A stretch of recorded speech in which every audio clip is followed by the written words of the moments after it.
He couldn't shake the feeling that he was being followed, or at the very least, being watched. Before getting on the train, he took one last look behind him. Without seeing anything, he just shook it off. Maybe it was the late-night movie he watched the previous night that was doing it to him.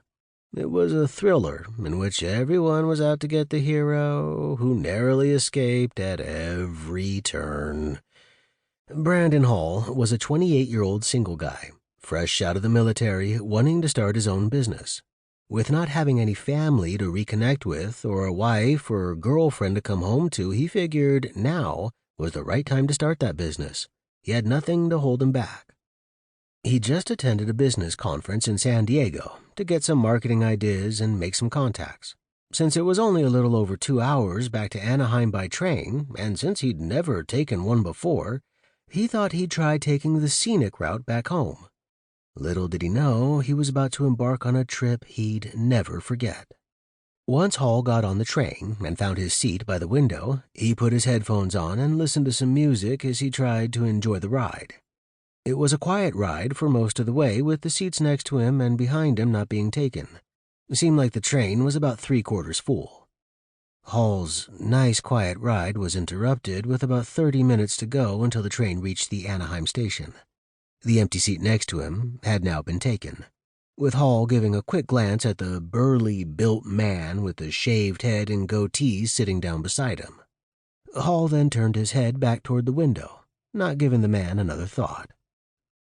A few minutes later, Hall felt a tap on his arm.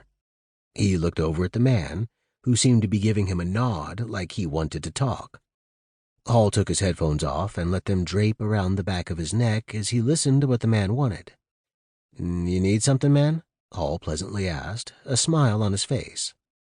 The man didn't reciprocate the friendly tone and looked genuinely upset, judging by the scowl on his face that didn't seem to waver.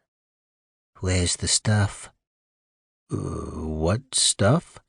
"You know. Let's not play games, all right? It's a short ride. Let's not make it any longer than we have to." "I don't know what you're talking about." "I was told you were cool and could be trusted," the man said, looking even angrier than he did before. "Is that not so?"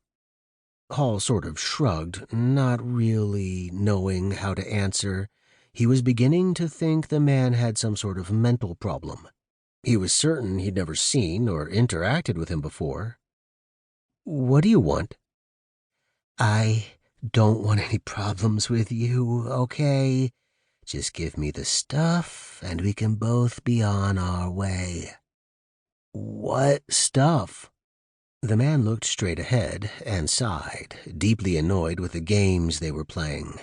Since they were on a train, he was trying to keep his temper under control. He didn't want to lose it in front of a lot of witnesses, not with what was at stake. He turned his head back toward Hall and tried one more time. "I'm trying to be patient, but I have my limits," the man said.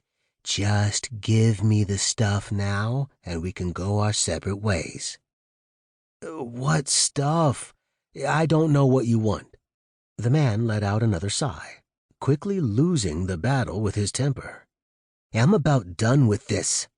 "I think you're mistaken about whoever you think I am, man. I'm not whoever it is you're looking for." "Your name's Hall, isn't it?" "Yeah." "Then you're the guy I'm looking for.